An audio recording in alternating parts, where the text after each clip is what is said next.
So the Flash delivers a second episode for its 7th season. I think this is.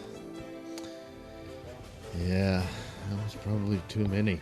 And it really shows. This episode has better moments than the previous one, but not by much. The best part about it is it has this interesting concept that they approach with Barry's powers being restored by an artificial speed force that they made, but now it's rewired his brain, where now he has speed thought powers. His thought patterns are super speed.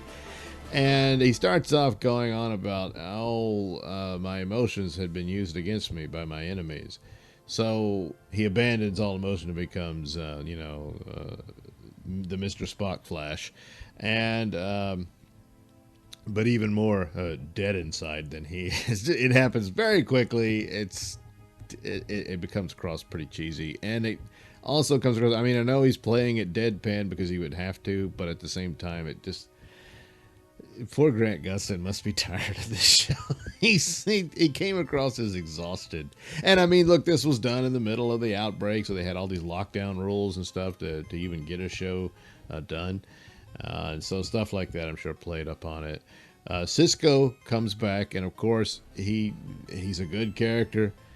He brings a level of energy to it, but it's just not enough. And everyone is just... seems to be tired of phoning it in, and it's just a bit of a lifeless shell of its former self. They start off with a memorial to Wells, and just when I thought that was it for the Wells character, guess again. Oh, they have a teaser at the end with this impossible resurrection of him, which I don't know if this connects with the mirror thing going on and all that. Well, whatever. He was a dried corpse, so he can't possibly come, but there he is. He's resurrected, apparently. So,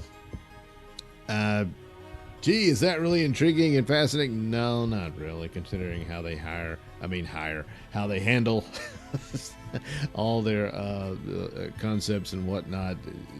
They'll start with them and then just sort of, whatever. Yeah, because the show feels and looks tired. So and then there's the whole elements of this the Mirror Mistress story, where the last episode she discovered she's not really who she thought she was. She's just a creation of the incident that killed the real Eva, and so that's there. And she does get a costume in this instance, and one of the black hole villains, I forget her name, some kind of light powered lady. She's there to be one of her henchwomen, but it's so. And she's committing crimes here, and Barry uses his new super brain to figure it out, and it works, but then he puts the others at risk, most notably Frost. Frost comes back, but there she is. And that's it. But it just doesn't come together, and then they wrap things up pretty quickly. There's this really unbelievable, it just doesn't work at all, where Eva is doing this show with this lady on talking about her company and all that, and then suddenly Barry manipulates their feeds to where this video they're going to watch on the show turns out to be the footage of Eva being killed in the the initial accident that creates Mirror Mistress. And immediately the host realizes, you're not even the real... I mean, I know she knows they live in a world of superhumans and or meta people and all that, but... and I mean, it takes a while to look at it. I mean, even the Mirror Mistress herself had to watch it over and over before you catch in the mirror where there's two different reflections. And one is her. It's their creation of her into the mirror universe. And... it's terrible. Meanwhile, Iris has, found the others, and she's suddenly discovered maybe she has mirror powers too. I don't know. Barry gets her out, but at the cost of the other two. I'd forgotten that there were, what's her name? Camilla? Cisco's girlfriend. I forgot she was in there. She's in there. The police captain, he's in there. And, suddenly they're having bad reactions to the place and seem to be dying out. And then Iris wasn't, but then Barry manages to get her out of there. But then she starts convulsing and having the same symptoms they were. So maybe she can't come into the real world anymore or something. I don't know. And then when she seemingly collapses and possibly is dying or what have you, then Barry's emotions return because, the power of love and all that. And so he destroys the artificial speed force. So I'm not sure how he's going to have his powers again, or he'll have to figure out a way to lock off that change to his super brain. The interesting concept about it is this is one of the things I thought people could have approached with Superman, and the only time it's happened quite a few times in Superman comics, but it was really addressed in Grant Morrison's All-Star Superman, which when Lex Luthor got Superman's powers, then he suddenly realized what all Superman's senses are like and how he has to hold back and all this stuff. And he's not human. And is one of the scenarios of Batman beating Superman is that Batman is so smart.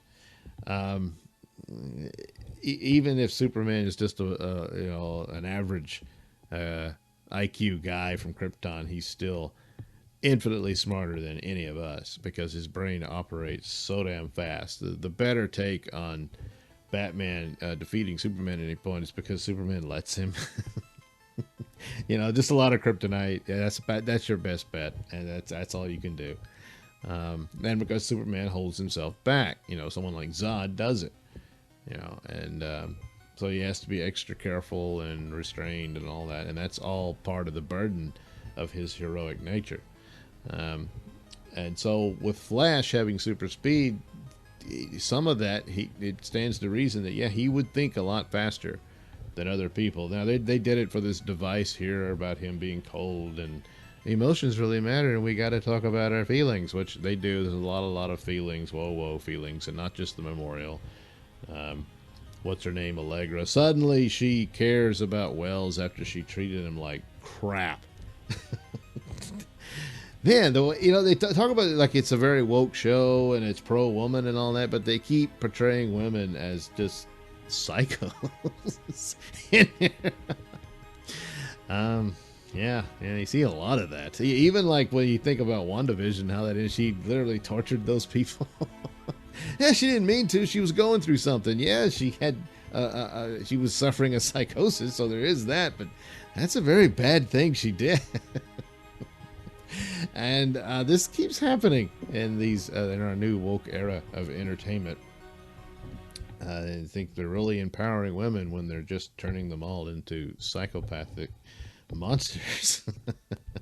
But anyway, this is much toned down from that, but still, it's just that idea is that once he's dead, now she's like, oh my God, I never treated him right. Yeah, you didn't. And she's just, I'm sure she's a nice lady and all that, but she's not a very good actress. I'm sorry. But anyway, so that was, she had some scenes of feelings, whoa feelings. And then we get back to Spock Barry, and his love for Iris pulls him out of his volcanism and all that. So meanwhile, another psychopathic meltdown is of course the villain this here, which they were setting it up like her husband was terrible and a man ruined her, but they were never together. I don't know. This is all on her, because she's not who she thought she was. But oh well.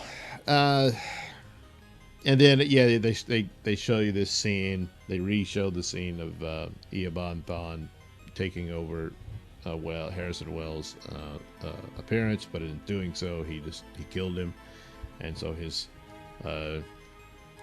shriveled up corpse was buried. But now he resurrected somehow. I don't know. So, if I feel like it, because I do this watching Superman, and then when this shows up, all right, I'll watch this too. But hey, if the time's not there and all I can do is do Superman, not watching it. So, I think, again, Flash has long since run its course. And it's too bad because it was a good show. It had great episodes occasionally here and there, and some were just, fairly good, but some were absolutely excellent. And it deserved a good send-off. And I guess at this point, it's just not going to get it because it's just been going too long. Thanks for watching and listening. Say, while you're still here, why not like and subscribe and share with your many friends? Yes. Also, check out my mini stores in the link description below. Yes, where you can get t-shirts, hats, mugs, all those goodies with my artwork on them. Oh, yeah. And head over to indieplanet.com and pick up a copy of my comic book, Night Night. Oh, yeah. You can also catch me at my podcast, Mr Nailsin Show, on RadioMisfits.com. And you can also watch my videos on BitChute.com and now on Rumble.com. Oh, my goodness. So many places to watch me and my stuff. Oh, yeah. And if that's not enough for you, well, you can follow me on many social media platforms and say hi to your old pal, Mr. Nailsin.